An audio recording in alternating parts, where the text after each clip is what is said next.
Well, all right. Welcome into the Bite Me podcast. John Lopez sitting right here with the usual suspects and one suspect-looking person.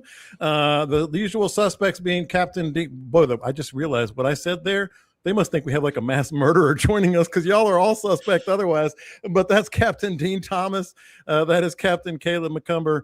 That is Captain Scott Null, and we will get to the suspect-looking person here in just a little bit. But I do want to just kind of get rolling. As last week, it worked well last week. We'll get all the particulars of how you can join and YouTube and, making sure we get all your questions answered later. But I like hitting the ground running, so we will do exactly that. First things first, I do want to find out just what's been happening because I know weather is going to be a big topic today and really through the weekend because everything was unpredictable. Caleb, I'm actually going to start with you because you're always unprepared and it leads to some good discussions. But what have you been doing? Because I'm looking at as we're speaking right now on my fish angler app. And so Sunday, I was like, I don't know, winds, some rain. And then I'm looking at it now and I don't see as strong a wind. I don't see as much possibility of rain, maybe a little bit on Saturday, but we'll get to that later when we get to what would Scott do and Caleb and Dean. But you've been out there, and what are you thinking about this crazy weather?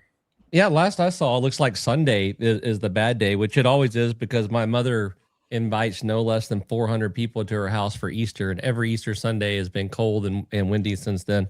I've been out playing on the water, lots and lots and lots of the tiny bait fish. I've been in deeper water throwing crankbaits and rattle traps and stuff like that, and it's been pretty decent. It's been pretty decent. Talked to Tommy Alexander the other day. I can't remember what day that was, Tuesday or Wednesday or something. He says the best day of trout fishing he's had in a long time. Spring's doing the thing. Thursday is a little windy, so we went and played golf. And I'm gonna tell you what, for a 44-year-old fat kid, golf on Thursday and fungo bats on Monday is a bad combination.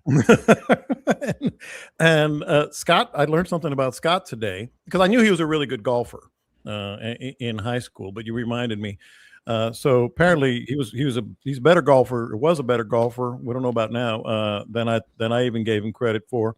But I was texting Scott. I was texting you about some of the things. We were texting about different things, but you mentioned the near misses that you regret, if you could go back to a certain time, point in time.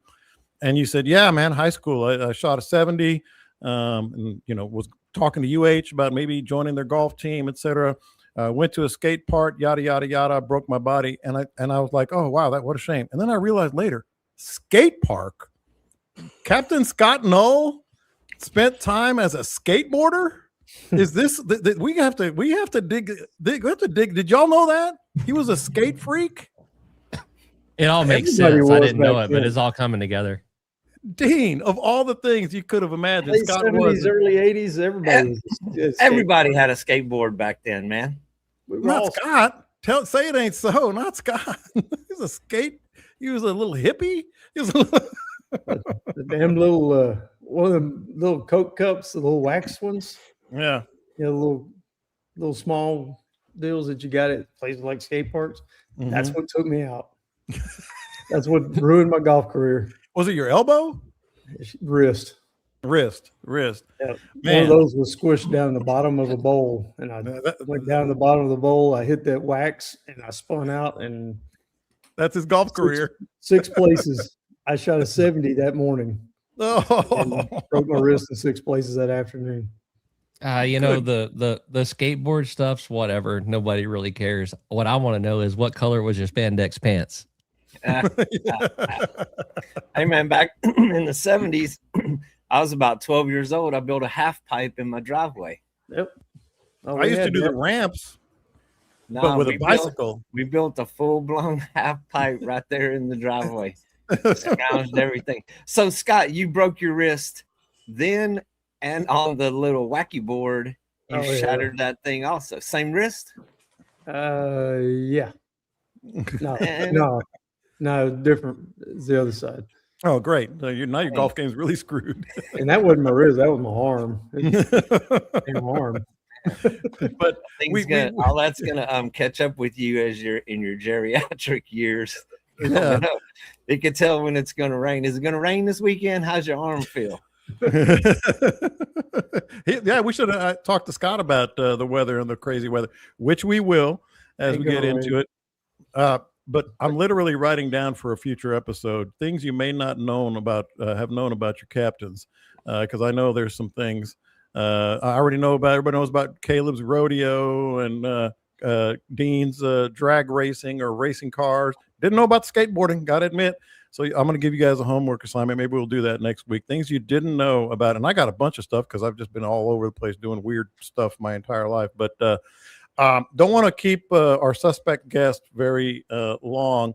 But I want to get right to it here. But before that, Dean, you made a very good point. You know, that really fishy warrior that you've been using just worked its magic again, this time on some trout, huh?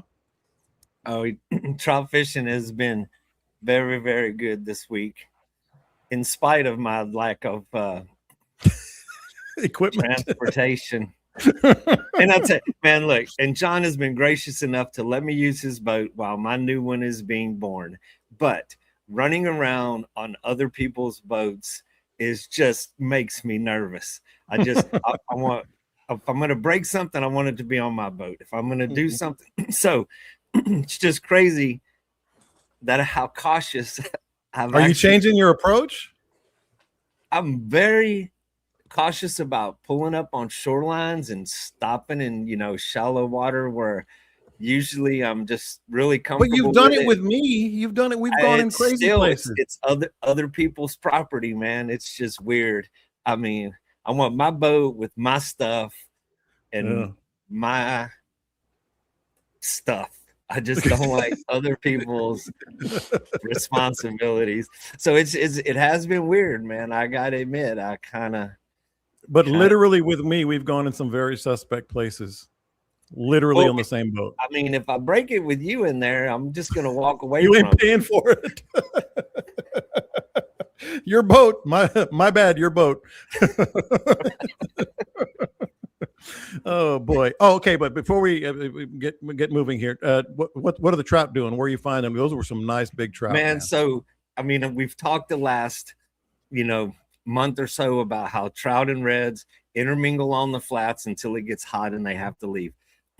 Lots of mid-range trout, but there's been a couple of days this week, and it was not always in the same spot, but kind of in the same areas, tucked away at the mouths of, we don't have coves and marsh-like things, but places where there's really shallow ponds and lakes that open to deeper flats. Around the mouths of those things, we have had schools of 25, 26-inch trout, aggressive, blowing up on top waters, and skying out of the water when they hit. So it's been really, really fun to do that. And big trout aren't the most consistent thing in the world. You can find them one day and you think you're going to go back, even though you had 2 or 3 hours with them kind of hanging in that area one day, and then they're not. But kind of going back and finding similar scenarios and catching them. They're not always the biggest ones, but it has been pretty consistent with just some great speckled trout action. And then not that many big reds. Reds have been challenging. A lot of rats, a lot of little stuff, but it's kind of weird how the places that you really expect to find redfish just have a lot of speckled trout in them without the redfish being there. Yeah. All right. Question for you, Scott, because I know you're disparaging my good name on the text thread here, so I need to divert your attention. When was the last time you were wrong? When was the last time you were wrong? You don't remember? Yeah, I don't recall. That's what I thought the answer would be. Caleb, when was the last time you were wrong? Especially with your wife. You're muted. You're muted. He froze. If you froze him. I freeze him. It's not that I'm wrong. It's just y'all don't think I'm right. That's a good answer. Now, Dean, I know you probably are, very humble, and hat in hand. So you probably will give us a very honest answer. When was the last time you were wrong? Don't recall. All right. So the correct answer is last week. All four of us were wrong. That's what you call a transition in the radio business, right there. And that's how we will bring in our very suspect guest. Little crossbreeding here, if you will, with Speckled Truth. That came out really bad, but glad you could join us, Chris Bush, joining us here. So I'm sure you heard it by now, and I got a heads up about something called Midstrolling, working your bait. And I know Caleb's going to want to hop in on here because he's had this discussion with you. And I was just flat out, palms to the air, like, never heard of it. I did a YouTube search. I saw a bass fisherman with 7 rods on his boat, and I went, it's a bass thing. And didn't even know if it was a real thing for trout fishing or fishing in general. But we were all kind of in the same boat, figuratively speaking, talking about midstrolling. And we don't have to rehash what everybody said. But you kind of are in on this, or at least are very familiar with it. Give us the rundown on that, because we were all 4 wrong, even no matter what they said. Sure. No, thanks for having me, guys. I really do appreciate it. And just kind of going through a technique it is definitely filtered over from the freshwater world. And then the guy you were referencing in the video that you Google searched with the 7 rods on his deck, that's actually a really close friend of mine, Captain Kyle Perry. Okay, apologize for me. No, retired U.S. Air Force Lieutenant Colonel. But then definitely apologize for me. But no, great guy. But he's had. I was telling Caleb, man, out of all the people that I've fished with and had just the pleasure of knowing, he's probably one of those guys. If Armageddon was getting ready to happen, he's one of those dudes that'll catch anything, anywhere, because he's been stationed across the world, right? And so he's punched a lot of bass in the Potomac. He's drop shotted Lake Berryessa. He'll catch rainbow trout in Guadalupe and sheepshead in Biloxi, Mississippi, right? The guy will just absolutely crack them wherever he goes. And so, but he's very in tune with freshwater techniques, because one of his really close friends is Tom Frank, and Tom Frank is a really close friend.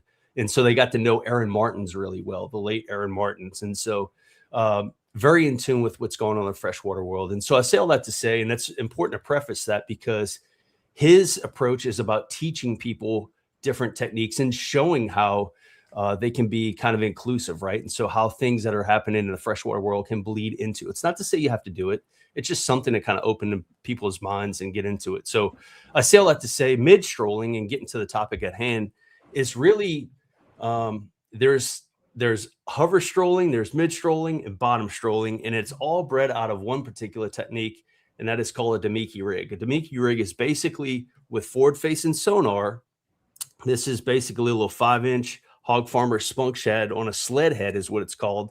And basically, when you find those fish hovering, what you do is you can twitch that minnow. It's called twitching a minnow in a freshwater world, above the head of these fish that are kind of roaming and lethargic, and then get them to come up and eat. That's something instinctive to that, right? But it's really more of a horizontal approach.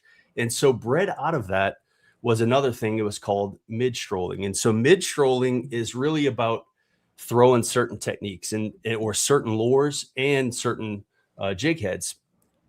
Honestly, about 75% of what you already own, you pretty much are pretty like ready to go midstrolling. And so this is a winged fluke. So as you can see, this is an XPS Rock and Shad winged fluke. Depth Sakamata shad, that's this one. You can see it has a winged fluke. Zoom makes them. There's about 1 million brands that actually make some form of like mid-strolling bait or some sort of twitching minnow, right? But the design is there's a bunch of different jig heads too. The preponderance is that it's typically a round style jig head. So this is the owner range roller. This is a Chompers like reverse 360 degree line, or reverse 60 degree line tie. I can't say that right. And then this is the one that I use. This is a death grip jig head. This is a 2-aught. Most of them are in 2, 3-aught, and some of them are 4-aught, because I throw a lot of 5 to 6 inch baits when I'm actually mid strolling. All right. So what happens is on these particular on the jig head, when you thread it on, it's a round style jig head with the winged flukes. When you're twitching that bait and taking or twitching your rod and taking in line, what happens is, and for the folks who are on YouTube can see this, the bait is actually coming through the column, but it's rocking side to side. So it's not going up and down. It's not darting side to side. It's literally rolling the bait side to side. And so you can do that with a myriad of different baits, right? I've talked about a few of them. This is Jay's new bait. This is the Texas Custom Lures. This is the SST that he calls it. And you can see there's, it's a little bit difficult, but there's a concave back on the back of this bait. And what happens is, again, when that bait rolls, it'll catch the water and it'll roll back side to side, especially on a round style jig head. Now, you do want to tie a loop knot to this, because what it does, it gives just enough of that slack for that bait to kind of bounce side to side or roll side to side. And what happens is I'm fishing it. A lot of people think about, hey, this is a forward facing sonar technique that is, you got to fish it in 10 to 12 foot of water. You don't. I'm throwing it in Port Mansfield, knee deep water. I'm throwing a little 16th ounce right here on Jay's bait. You'd see that puppy's pretty chewed up right there. Mm-hmm. But this is a little 16th ounce 2-aught, the Death Grip jig head. But again, the intent is pulsing that rod and just taking in line. And it's a really, really tight pull. It's not like walking the dog where it's, a much more paused twitch, if you will. And what's happened is you're covering a lot of that water in that same part of the water column. Again, it's not going up and down. It's that same part of the water column, and it's coming through those potholes. So for me, and how I equate that is, we have a lot of those fish, Dean was talking about it. Some of those fish, they can be pretty either spooky. They could just be off put by a lot of the pressure that's going on in our fisheries. And so what happens is we're seeing a lot of, or at least I'm seeing a lot of those fish that are cruising, not in feed mode. And what's going on is I'm able to pick off these fish because it's something that they haven't seen before. So this is really a technique that's used on high pressured fisheries and lakes and stuff like that. And so my thought is that, hey, if it works for highly pressured fisheries on highly pressured fish, we have a lot of those in our similar base systems. Let me try something a little bit different. Now, granted, I'm not looking at an actual machine to tell me where the fish are. I'm just covering some water. So that's kind of mid-strolling in a nutshell. Mm-hmm. Obviously, there's a lot of information, and Kyle does a great job covering a lot of that through his videos. And that's the guy who I've actually learned it from. He messaged me and he said, dude, you got to look into this, man. It's pretty crazy. Mm-hmm. And so I immediately went out, bought a couple winged flukes, bought a couple, round style jig heads, fished in Baffin. I'm a Baffin guy, and just absolutely destroyed them. Caught a 7, 2 6s, and like 3 5s on one weight. And I'm like, okay, there's something to this. And then last year was absolutely fire, and caught a lot of really, really big fish. So that's the last thing I'll say, is that I don't throw anything less than a 5-inch bait. I mean, this is a 7-inch spunk shad. I'm throwing a lot of really big profile baits because it has, and Jay talks about this a lot, it has a lot of draw power. So a lot of those fish that they're seeing this, it's something. And if you think about schools of mullet, when they're kind of cruising by, there'll be that one that kind of just rolls side to side real quick and has that flash.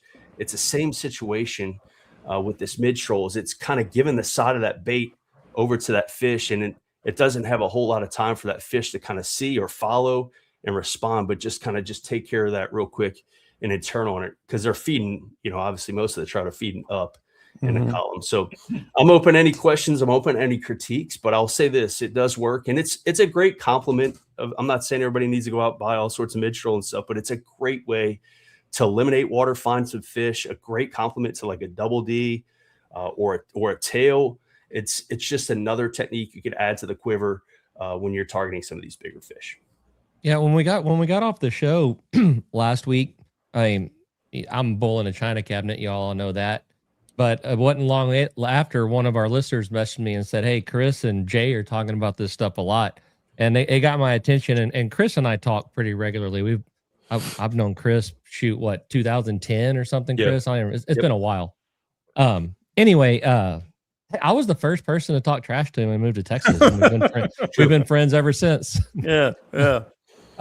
But I got on the phone with Chris, and Chris was kind of filling me in on it. And that's when I texted y'all and said, this isn't necessarily a term, is an actual action, a thing, a verb. And then talked to Chris, and Chris said, yeah, I'll come on the show and talk about it. So thanks for being here, Chris. Sure. But then one of the most terrifying things of my life happened this morning. Chris texted me, or yesterday, I think he said, I have an event with a kid, and I don't think I'm going to make it. And I was like, oh no, I was planning on Chris. I got to do it. I got to do it. I was planning on this. Chris, I didn't invite you because we're buddies, man. We need you. And so I dove off into the YouTube world to try to learn a little bit more. Chris and I spent the better part of an hour on the phone. Yeah, Chris and I spent the better part of the hour on the phone. And so I had a good basis of it, but I was like, I want to look at it. I even went up to Anglers Anonymous today to try to buy the stuff. And thankfully Chris was here with it because they didn't have the right jig heads. But that all being said, I didn't find the video that you were talking about, John. I just clicked on, I watched probably 45 minutes of videos and a handful of shorts. And one of the guys he's a pretty good bass fisherman. And he was talking, like Chris was saying, that there was some sort of big paddle tail that just ruled that lake. And it was, if you didn't own it, you were screwing up. And then the effectiveness of that paddle tail dropped off. And we've talked about it, Chris. I mean, I can't think of a better guy to talk about it with you because you stay really hooked in on all of this. But it seems like every 2 or 3 years, there's a cycle of, if you don't have a particular quirky, you're just out of luck. If you're not throwing a gringo, and then, back in the day, it was a pink one. And it seems like after a while, those quit being as effective. And that's exactly what this guy is talking about. It's something new. It's something that these fish haven't seen. And the ones that are turned off to the paddle tails now, we're getting them to eat this. A couple of little pieces of info that I gleaned out of all of it was they really like the vertical transition in the bait, like a dark back and a white belly. And that plays into what Chris was saying. When they roll, it gets that flash. But Chris, the other thing they all said, and I'm gonna kind of let you dive into it because you have real world experience, is every one of them said, do not try this if you aren't throwing a spinning rod. You will kill yourself trying to do it on a bait caster. Yes. So literally go get a tattoo that says "Rest in peace" to your wrist, because if you try this trying to throw a bait caster, it's difficult. It's taxing, right? And so, but also too, I do throw. This is not my exact setup, but it'll do. But bottom line, I throw a little 3000 series Shimano Stratic on a 7-foot 2 Waterloo HP light, and what I do is, again, twitching that rod, but I'm throwing 20-pound Suffix 832 to typically 25-pound or 20-pound Seaguard Gold Label. And the bottom line is that it's just that delicate balance. But the lighter line, you were able to put more line on a spool. You're able to make longer casts and cover more water. That's really the preponderance of it. But yeah, having that light rod with a spinner rod, and it's a 6 to 12-pound medium, kind of moderate fast blank. And so it has enough of that sponginess in the tip of the actual rod. And then when you twitch in that rod, it has that flex and it allows that bait to go ahead and roll. And that was the last thing I want to talk about too, Caleb, which was when they eat this bait, it's not like a distinct thump, right? Like they're hitting a jig, boom, or certainly tagging a corky. It's a spongy bite. So you're kind of perpetually twitching that bait. It's rolling side to side. When they eat it, and I've seen it happen, especially like in clear water situations, Port Mansfield, south side of Baffin, when you get over grass, those fish will come up, flash on it, right on it, and then basically they'll turn on it. Every single fish, I mean, 99.9% of the fish that I've caught on this technique, the fish has been hooked inside the mouth on the cheek, in the cheek. And so when I'm twitching that bait, and then all of a sudden I feel a line kind of go tight, it's like spongy. It's like it's just something there. I'll immediately reel in a slack and I hit them to the side. I don't set the hook over my head. I hit them to the side. And what's happened is, if you think about it, that fish, when it's coming up behind that bait, it's hitting a bait and it's turning. And when you hit them from the side, it's rolling that hook like in the mouth to the side, and it's putting it right in their cheek every single time.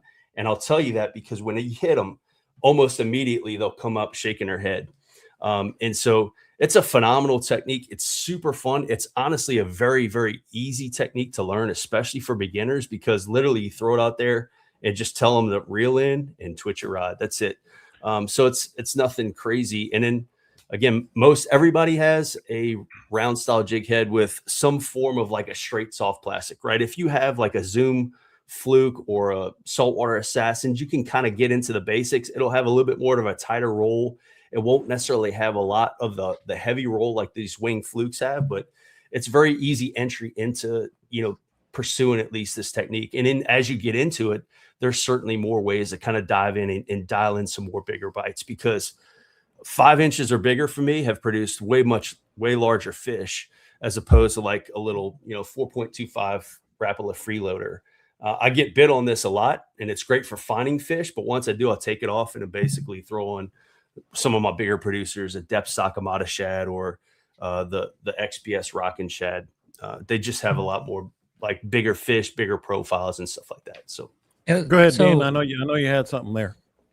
Well, I'm not going to admit that I was wrong, but I will say that I was not misinformed, but just a lack of informed on the subject. And then after we had this conversation last week, and then doing research and watching some videos and just curious about what was going on, this week, as we were drifting the flats over deeper flats, I mean, we kind of had a mid-range tide where we weren't up on really the shallowest water, but we spent a lot of time drifting in 3 feet of water.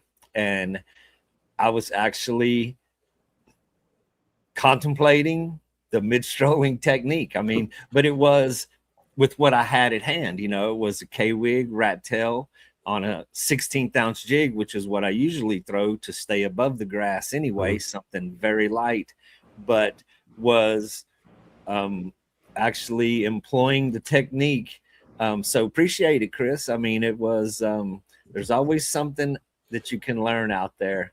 And I got to get me some of them winged flukes. Well, the other thing, Scott, that I was thinking as he was talking is the ones you and I were talking about, the big nomads that have that wobble already in them. I got a box actually this week, and those nomads that they automatically or just naturally wobble anyway, and that's what I was thinking about. What were your thoughts though, Scott? Yeah, same thing. They also have a squid that's got wings on it. Yeah, and I was just sitting there thinking, I'd try that squid to do this, and but yeah, they've got all different sizes, so that you've got the really big straight flukes too.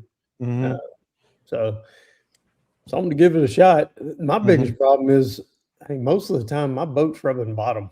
I mean, I'm at 6 inches, 8 inches of water, and I don't know how well that's going to work cutting through grass in 6 to 8 inches of water. That's why I'm almost always using a swim bait hook rigged weedless just to keep it out of all that stuff. Yeah. And it's not a cure-all to everything in every situation, right? But it has its time and place. And I do throw it pretty skinny, right? And that's why, Jay's talking about it. And for Jay to talk about it after 40 years of guiding and wanting to learn more about that technique, we fished a lot together. And when this year we were down in Port Mansfield for a couple of days, and we stood side by side, and he's like, "What are you throwing?" I was actually throwing the 6-inch Shindo with it. And man alive, it has a much tighter rock, if you will, just because of the profile of that bait. But he was like, "What are you doing again?" And Sally Black's the same way, right? She calls them my bargain bin baits because but we fish a lot together. And for both of those guides, when we're fishing, to kind of give it pause and then say, "Hey, what was that again?" And then certainly Jay now talking about it, like wanting to learn more about mid-strolling. I think that speaks volumes to how successful it can be. And again, if we didn't at least be open to learning, right, we'd still be throwing level winds and Dacron line and plug-in shorties. I'd be throwing a pyramid weight on a little metal leader. So it's all about opening your mind and just trying to be better fishermen. And what's the worst, right? You have fish that it doesn't work, or it could be the opposite, which is you have highly pressured fish that haven't seen something before and it works really well. So that's just the way I see it. And so I'll leave no stone unturned. As Caleb knows, I throw absolutely everything under the sun. Obviously, probably the large majority doesn't work. Bit jerk baits, you were talking about man, it's like these cycles. I throw a lot of lip jerk baits and have for a really long time here in the Texas coast. And so, man, I've caught a lot of my really, really, really large fish on lip jerk baits. And everybody asks, like, what are you throwing again? And so, yeah, I'm open to throwing anything. Chris, I have one quick question. Have you thrown them on a weightless hook? No, I have not. You can. I know Kyle has thrown them on a weightless hook. He actually catches a lot of flounder on them using a weightless hook, especially in like the Mississippi Gulf Coast area. He fishes a lot of like rubble and structure and hard concrete and things of that nature. And he's throwing a lot of that stuff on like a lot of that stuff. In the summer here around Aransas Pass, the grass can be a nightmare. I mean, if you throw anything that's not on the surface or rigged weedless, when you're going to get 2 twitches and you got grass hooked up. So, I mean, I'll use a 5/0, actually a screw lock with a 16th ounce weight. It's on the shank of the hook that's rigged up, not completely weedless. I mean, the hook, the point is not buried in the plastic, but it lays right up against the plastic. Sure. So, I mean, and that gets a pretty lively action, even with just a paddle tail. Sure. Yeah, no, Chris, and go ahead. It kind of seems similar to the reaction that you're getting out of what you're doing with the jig head, with the round jig head. Yeah, this is a more exaggerated role given by the jig head. But what I would say is take a look into like the BKK 3/0 or 4/0 armor point jig heads or swim bait hooks. What happens is they put the nail weight on the nose of the where the screw lock is. Instead of the screw lock, they actually replace that with a weight. You can almost like a nail weight you can put into the actual bait itself, the nose of the bait. And so you might be able to get a lot more of almost like a hybrid where you have the weight in the nose of the bait, or as opposed to on the keel of the bait. And now you can maybe do a little bit slower pulse and maybe get some of that rocking with a weedless presentation. So I haven't been in that situation yet. I haven't thrown that specifically, but in my mind, conceptually, it kind of works. Chris, 2 questions for you. One, the spinner, is it mainly just because of where the weight is to help you get that action, or is it a line retrieve thing that just corresponds with it? And 2, how long did it take you to get this technique down? Like, it takes you a little bit to get a walk the dog. Like, is this something that's really hard to pick up, or is it something that, once you find it, it's there? Second question first, real easy to pick up. Literally, I bought a couple packs, bought some freeloaders, some jig heads, literally went out there and had that banner day on baffin. And so that was like, okay, this works. It was pretty easy. The bite was a little bit different, but I've been used to catching fish on soft plastics where they're not really aggressive and they're a little bit more lethargic, and it's got like a spongy bite. So I'm kind of used to that, and that's kind of what it felt like. So pretty easy to kind of transcend that. But the other question to that was with a spinning rod, it's more for wrist fatigue. I've caught some using a bait caster with it. You will just find out it's taxing. But also to Caleb's point, it does work especially well with a lower, reel ratio for, your reel. So on my Stratics are 5.3 to 1s. I typically throw 7.1 to 1 bait casters. And so that's a significantly less or a slower reel. And it just allows me to kind of cover more water much more, I guess, efficiently, right? Or much more thoroughly. So anyway, good question, Caleb. Yeah. And so go ahead. John, just so you know, John, spinning bait market spinner, whatever you call them, spinner market is about to go through the roof. Yeah. And I would like to point out here that Mike and Mainstream take good care of us. They the Seagar and all that stuff, and Chris is definitely part of that team. So the guy that is coming on to help everybody out, I hope he sells all kinds of bait spinners and Seagar line and all this stuff. He's real good at saying the name of everything he's using. Have you noticed that? Yeah. No, but that's good. Yeah. And by the way, Seagar's a great friend of ours, and we've been swearing by the gold label and the red label, the small red label that's in Japan. I forget it now. I've been loving the stealth braid. The Grand stealth Max? braid's been great. Yeah, Grand Max. Yeah, Grand Max. I'm a big fan of that. So Scott, I want to get back to you because he said something. Look, first of all, this is clearly intriguing to all of us, simply because of the magic words. And I want to get your thoughts on that because you're in Port O'Connor and we have the same problem down in Aransas Pass and Rockport areas, and that's fishing pressure. You know, the fishing pressure thing, Scott, to me is at least worthwhile, to give it a shot because you're going to spots where everybody's run over, done the same thing, making a lot of noise, and all of a sudden here's a bait that's just sort of wobbling across, let's say, 2 feet, a foot underneath the surface. Make it quiver like a croaker. Yeah, quiver like a croaker. It could be. I'm kicking around like the real big spectrum minnow from Nomad. Mhm. I'm kicking that thing around and thinking tarpon. Mm-hmm. Curious how this will work, because tarpon they're lazy eaters. They're really, they're the laziest fish out there when it comes to eating. You think a big fish is going to charge and grab a bait, and you got to work it real hard to get their attention. But it's the dead sticking is what works better. You're just reel it as slow as you can right in front of them. And with this, maybe rolling and flashing a little bit might help. Yeah. Go ahead, Caleb. Yeah, Chris, we couldn't thank you more for being here. It's wild to me that we're 40 minutes in and Chris has dropped this kind of knowledge, whether he'll admit it or not. Man, this dude, you know what the greatest thing about Chris Bush and the Speckled Truth podcast is? They do all the overthinking for you. All you have to do is go listen to it and they're going to tell you whether it worked or not. I think it's absolutely phenomenal. But Chris, I'm so impressed that he remembers the names of all these lures he's picking up that I ain't even never heard of. Dude, while he is on the phone with me, I've not told Chris this.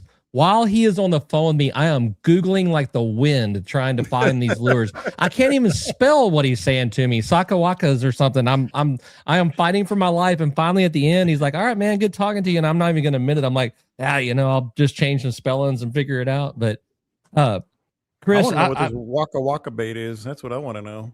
No, and there it is. And like I said, Chris and I have been friends since before Speckled Truth, before all of that, and the dude has always had this kind of mind, and he's a clear student of the game. And I'm not trying to kiss your butt too much here, but Dakota says the light Chris has in his eyes when he's explaining something shows the love and passion he has for this game. Anybody that has been trout fishing as long as Chris has either a love, a passion, or just something completely wrong with them, because it can be really punishing. But Chris, here's where I'm getting to. You've been through the mechanics of this. None of us have. And what I'm picturing is those when I've got redfish laying in the grass in Louisiana or the flats of from Baffin to Mansfield, and I'm up on my tower. Mechanically, would it be easier for me being in an elevated position to hold that lure where I want it to be, or is it something that starts working against you? I don't fish redfish, Caleb, but what I would say is I think it would be a lot more difficult. Think so? Just because you are so elevated. Again, you want kind of that drop, right? So I would probably, stick to what you guys are, traditionally throwing. But you see, obviously, Trevor, he's throwing a lot of those fish. And that's a great example I just thought of, right? Watching Trevor's videos, right? Seeing those fish, and he shows the bait, right, in slow motion. It's coming across the top of the water. What almost inherently happens, right, is those fish kind of come up. Redfish kind of come up behind it and engulf that bait and come down. Trout, what they do is they come up and eat and swirl, right? And so that's where, thinking through that logistically, I don't think it would work as well. Now, they catch the fire out of them, out of redfish, sadly, because they tricked me into thinking it's a big trout. But it doesn't seem like that would be a great sight fishing bait, Caleb. Okay. It seems like almost like Scott's point, right? Maybe targeting some kind of stationary tarpon, sitting facing a tide, waiting for kind of bait to come to them, keeping that, bait above them, and it give them that flash, give them that side, right? And that's where not only just mid strolling, Scott, but also hover strolling, right? I know we haven't talked on that and I won't, But bottom line, it's a little bit different technique, but it's a little bit more of like a vertical where you're seeing fish down in the column and you can kind of fish that bait, a little bit more vertical and kind of hold it in the column and then let that bait kind of sit there, rock, and then just kind of shimmy to the fish, but keep it right in that zone. That's where hover strolling is a lot different from mid strolling. And then obviously then you have bottom strolling, which is on the bottom, right? It's the same concept, just lower in the column. Well, that's go ahead.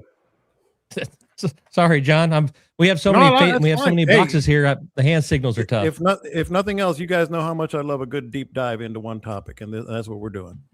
Well, one of the cool things, again, I delved off into this whenever I was panicking, thinking I was going to have to say at least half of what Chris said. But when I'm sight casting redfish, I've said it over and over and over. I don't like the bait above them. I don't like to make them come up for it because my success rate just isn't as good there.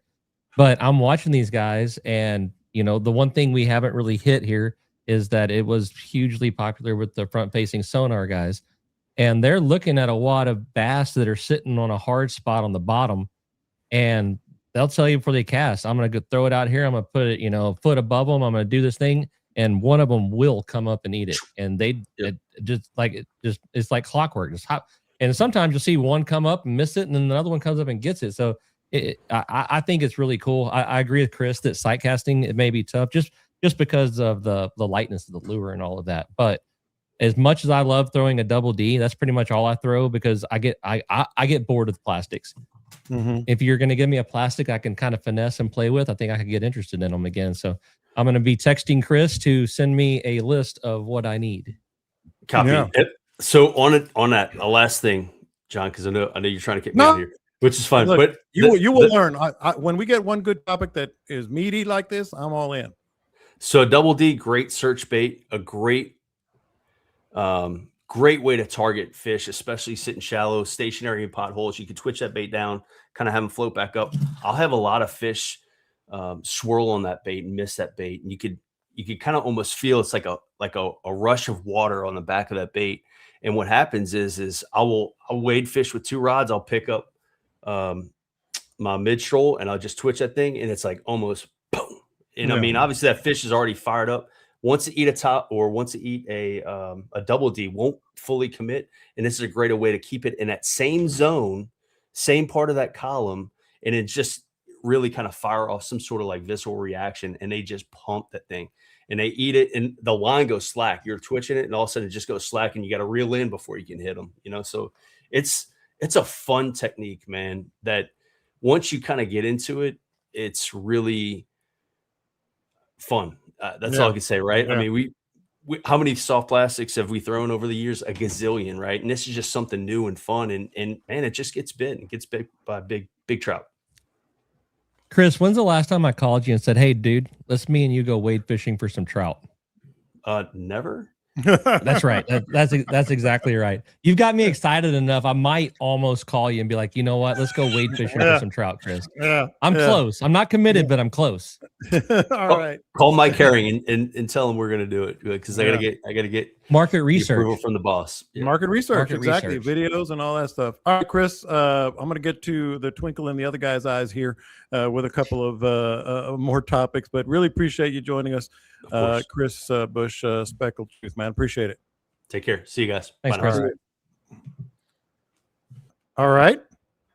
Thoughts, Dean? Very interesting.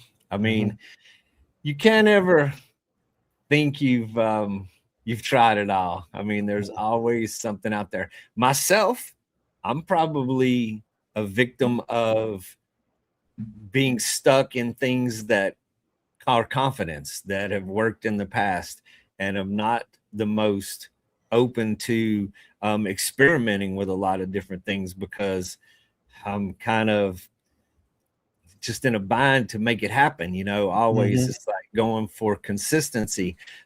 One thing that I did learn, it's been about 2 years ago, I had some guys come down from Idaho, and they were big smallmouth bass fishermen. And they threw hard baits, stick baits, suspending things. And they had a box full of them. And as we're drifting along, catching speckled trout, with soft plastics across the grass. He's like, do you think this thing will work? And I was like, man, there's only one way to find out. Get it out there. And dude absolutely tore up the speckled trout on stick bait. It's like a twitching stick would suspend, or it would sink if you went super slow, but worked it fast enough you could keep it above the grass. And I mean, he went 2-1 on everybody else with that lure. So always interesting to explore new options, and makes me think, whenever it's like, well, do the fish get tired? One thing that he said, we've talked about it. The fish get tired of seeing the same thing. Well, I mean, new fish are born every day. There's new fish growing up out there. So, I mean, how can it be that every fish has seen everything?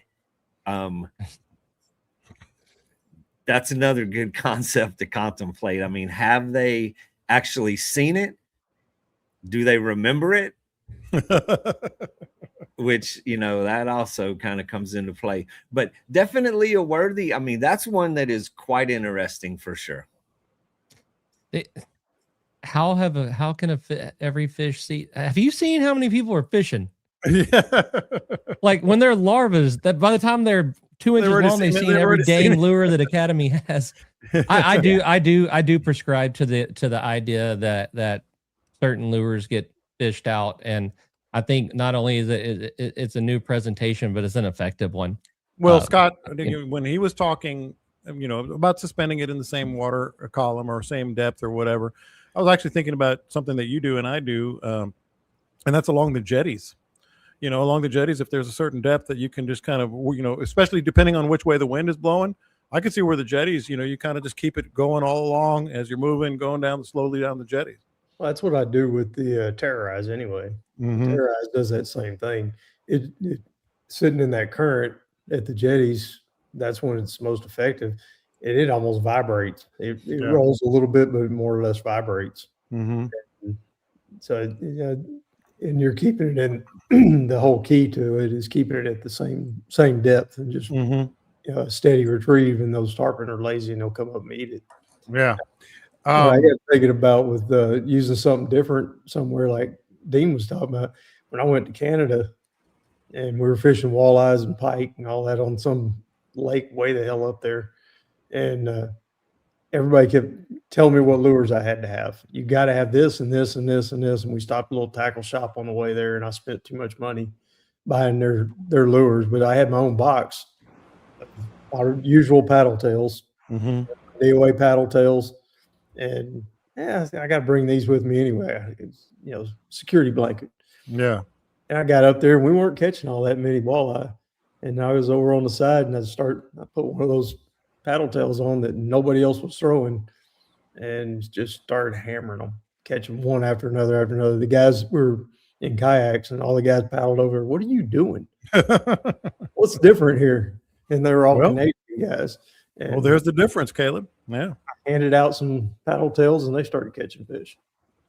So Caleb, couldn't you just imagine a mama speckled trout with her little baby trout, and she's swimming around teaching them how to catch fish and eat, and the little babies are like, "Oh, mama, not mullet again." Gotta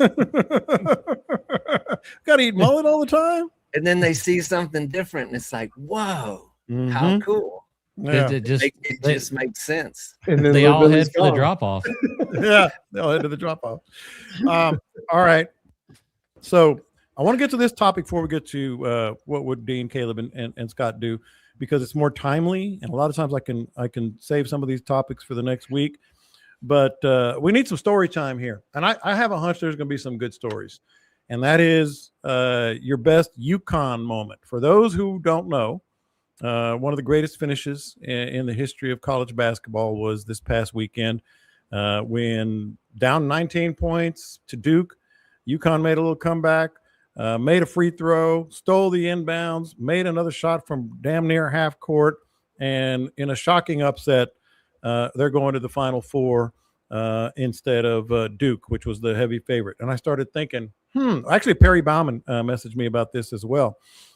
what is your UConn moment in a tournament where like you whatever it was, you needed a fish, you thought you were not going to get enough weight on the scale to hit the board, but you did. Caleb, you're rocking back and forth. What was your UConn? No way, I just did that. Oh boy, repressed memories is what you're bringing back.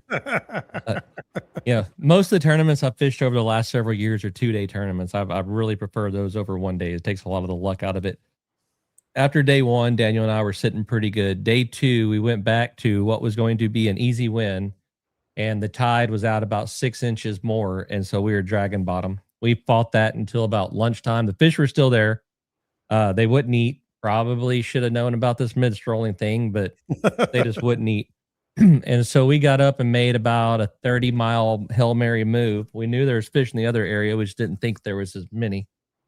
And we got in there, and I think I immediately caught one that was like 9 off of a grass clump, and then caught another one. I don't remember if I caught it or Daniel caught it, but it was like an 8. So at that point, you got a 9 and an 8. You catch 7 pounds and you win. Probably. You catch 8 or 9 pounds and you can be a little nervous on the ride home. 10 pounds, it's over. And we have probably 11, 12 minutes left to fish, and a school of fish comes by us.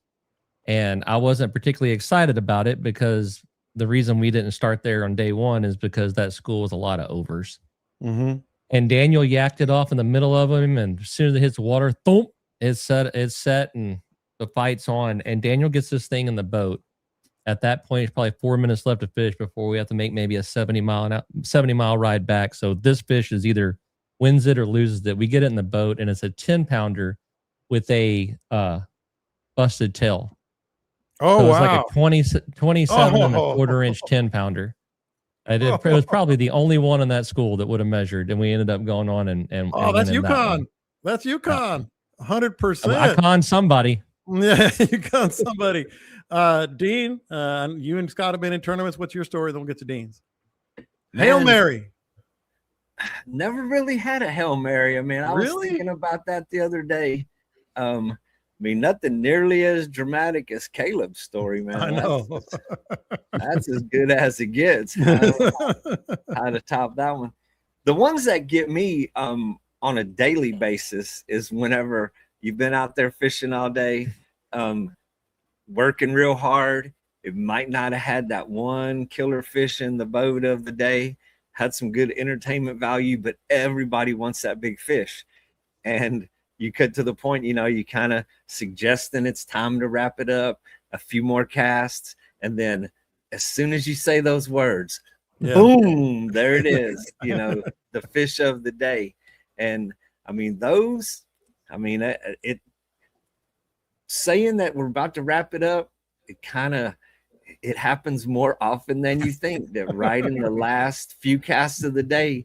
And man, there is nothing better than getting that monkey off your back. But you got to mean it with your whole heart. No, you legitimately, you have to mean it with your whole heart. Yeah. Oh, you cannot trick karma. You can't fool it. It can't be there. You can't be empty words. Yeah, if I say this, yeah. And trust me, man, there is no truer feelings than that last few casts of the day. You're throwing Hail Marys across the flats. Boy, it's like, come on, fish. But yeah, those are definite the ones that it's like last second. Thank you, Scott. On the tournament side, Dean's been with me at almost all my tournaments that I won them early, and they just had to sit back and coast. I mean, it was like protect the lead. Yeah. And, so I didn't really have a whole lot of last minute deals on tournaments, but along the lines of what Dean said, I spent 2 days with these guys looking for tarpon. We found them the first day, we just couldn't catch them. They wouldn't eat. They were on the run. Second day, we didn't even find them. I mean, they disappeared. And everybody knows, or a lot of people know, from Port O'Connor jetties to Cedar Bayou is a long run. That's quite a trek. Yeah. I worked my way all the way down almost to Cedar Bayou. with these guys, and they had to fly out. They were flying out on a private plane out of Port Lavaca, and they had to be back at the dock. They had it down. We got to be back at 1. And as I'm down there, I'm looking, I was like, if I run fast, we can make it back. Yeah. So I told the guy in charge, the boss man who was paying for all of it, I said, I think we're done, man. I hate it. We didn't get our tarpon, but that's the way it goes sometimes. He said, that's good. How long does it take to get back? And I told him, I'm going to get on up and run so we can get on back. And as we're running back, we hit the lighthouse. And I'm going to cut in through Pascavallo to cut some time off. And as we're passing the lighthouse, there's a whole entire school of tarpon on top doing circles. And they're chasing bait in a big circle. And I was like, I slowed down, I pointed at it. The other guys are just kind of kicking back in the front. And I got they were ready for home. And I said, that's what we've been looking for 2 days. And he goes, huh.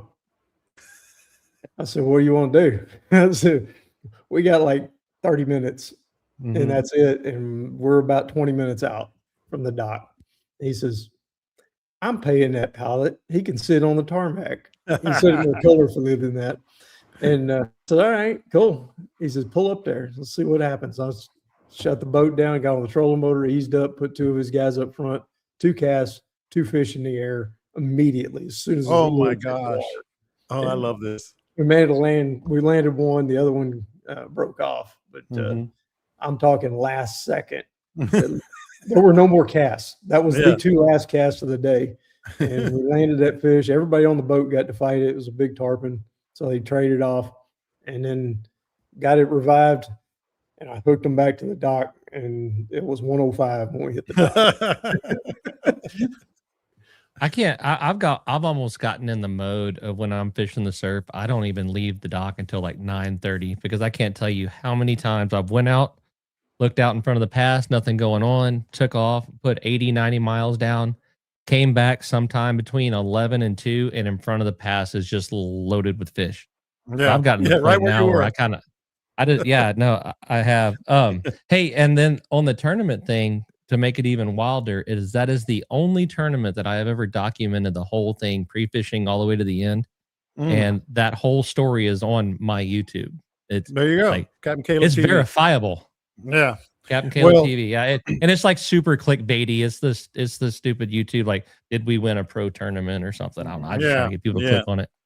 My all-time favorite story, and you guys have heard it, but maybe some of our listeners haven't, is I was asked to enter a big tournament. A bunch of oil people and that type thing and they gave me a free entry if I would MC it, and do the awards. And that fish right there that I'm pointing to over my head, if you can see it, is a 30-inch trout. I never wanted to get a trout mounted until I caught a 30. I've been lucky enough to catch 2 more since then. But anyway, literally like what Scott was saying, it was in East Matagorda Bay, Caleb. I was fishing with my buddy. We had like 2 21s, whatever it is. I said, let's just get a 3rd trout, 10th place, whatever, 15th place. Let's just see. And lo and behold, I might have said my last cast. I don't remember. And that thing hit it and I caught it, took the pictures, put it in the box because that was back in the day when you could do that. Went to the weigh-in, they pulled it out, everybody's going nuts and all this other stuff, and I'm doing the awards and best stringer and 1st place, 3rd place, whatever. And I said, big trout, and I literally went like this, me. And they just started. I didn't even pay for the entry. I was emceeing, and I got to just literally point to myself, so I got the big trout. And you guys have heard this, but like those dudes were truly throwing stuff at me, like, you liar, throwing beer cans and all kinds of stuff. That's when he opened the live well and looked in it and goes, man, I should start a podcast. Actually, I think it was like our first year, Scott. I think it was our first year. I know I've told you this story. It was right in there. I was like, you're not gonna believe what happened. But anyway, it's almost the luckiest son of a bitch there's ever been. Like, we were all, I mean, even at the weigh-in, everybody was catching 23s, 24s, and here comes this 30 in a tournament, first 30 ever that I didn't have to pay for. So That's wild. All right, so let's get to it, man. I don't know what to believe, Scott. I'm going to start with you. I mentioned it earlier. Sunday, I was like, oh, it's going to rain. It's going to rain hard Friday, Saturday, and Sunday. Well, not only is it not, well, you tell me. You've got it up there. Not only does it look, at least where I go, not look like crazy rain until Sunday, but winds are pretty damn decent too. What would you do in this unpredictable stuff? And there's no good winds during the week, all the way up till Saturday. Saturday night's blowing pretty hard. I mean, like 4 a.m. and I got gusts to 34, and then all of a sudden at 7 a.m. it drops to 12. Yeah, so yeah. There's a possibility there. The water's probably going to be a little jacked up. I ran into that this week. We had some calm days, but had wind overnight, and there was a little bit of cloudy to the water. Just it wasn't crystal clear like normal. So I would kind of expect that to be a situation. And the fish were along the edges, like we always talk about, where there's dirty water hitting clean water. That's where I've been finding a lot of the reds. But yeah, I mean, Saturday's looking pretty good. Sunday depends on which forecast you look at. Some of them are saying a washout, rain all day. But given our last 3 or 4 or 5 months, I'm going to say probably ain't going to rain. Yeah. Yeah, no. And this is the way my luck's been going out here. It's Sahara dry on my place. But they're saying we're going to have rain like starting Saturday night, all day Sunday, and part of Monday. And like 1.5 inches, 2 inches of rain. We have become quite pessimistic when it comes to the rain forecast for very good reasons. It's got to rain sometime, man. I'm trying to have some hope that this is the one. Dude, it sprinkled on me in Victoria today, and I almost didn't know what it was. How was that? And we've had some really like heavy-looking clouds that are almost make you dream. They bring back fond memories of when it did rain. But yeah, a lot of. But what would you do this week, man? The wind, we got big wind. The wind here has been, it's kind of pushing the limits of comfort. You can still fish, but provides a little bit of challenge to it. The weekend, man, I'll take rain over whatever we got to do. That's what you would do. You'd sit at home, watch the rain on your back porch. I'm going to frolic around in it naked. Be sure to send pictures. Caleb, besides wading and midstrolling, what would you do this weekend? Well, first off, I'm going to tell you, there's going to be a lot of money spent on crawfish, barbecue, briskets, and bounce houses for the kids. It is going to rain this weekend. Yes. It is going to rain. Man, the only thing I'm looking at is anything different than any of these guys, because Saturday afternoon until dark looks okay. But it's a pretty consistent wind direction. So if you can find the side of the bay that isn't torn up from that wind, you do have a little bit of a prefrontal bite, because Sunday is blowing out of the northeast pretty significantly and the barometer's shooting up. So, if I was going to do something, it'd be Saturday after lunch. And Chris Bush just texted me, said, "Thanks for having me on. Sorry if I ran long." This dude has no idea how starved we are for content. If he could have went for an hour, that would have been phenomenal. Yeah. Here's the thing about Chris. He's so dang humble that it's hard to get him on a forum like this, because he just doesn't feel like I